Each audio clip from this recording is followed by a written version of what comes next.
E majta amerikane ka filluar me njëherë që, wow, e palishme ndërhyrja ushtarake e presidentit Trump, i palishme arrestimi ndaj diktatorit Maduro. Absolutisht asgjë e palishme. Në 25 nëntor, presidenti Trump e ka klasifikuar si organizat terroriste Cartel del Sol, kartelin e drogës. Çka do të thotë që ka drejt Amerika të ndëry ushtarakisht ndaj këtij grupi terrorist. Mbaroi. Nuk ka imunitet diktatori Maduro sepse nuk është legjitim. Janë të paktën 60 vende që nuk kanë njohur zgjedhjet e tij. Ngjashmëria me Madurën e Ballkanit. Diktatura në Venezuelë ka filluar në vitin e mbrapsht 1997.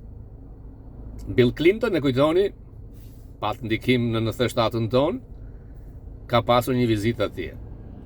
Në vitin 1997, Venezuela ka qenë nga vendet më të pasura të Amerikës, si veriore dhe jurgore, mbas Amerikës dhe Kanadas.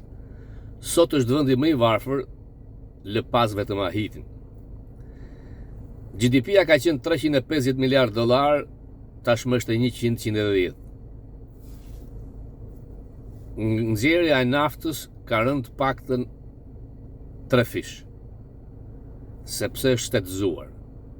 Amerikanët kishin investuar miliarda dollar me kompanitë e naftës. U dëbuan, por së fundmi vepronte Chevron. Trump i ka thënë largo. Me Trumpin don't play games. Ambasadori Bolton ma ka thënë disa herë. Trump nuk i fal ata që tallen me të. Maduro kërcente. Maduro i Ballkanit krekosej me Macron. Ju thash që Surreli do t'jetë pa gjumë, por lideri global i rrethuar nga 3 lindat që klithin është Mehmet. Më shumë në fokus.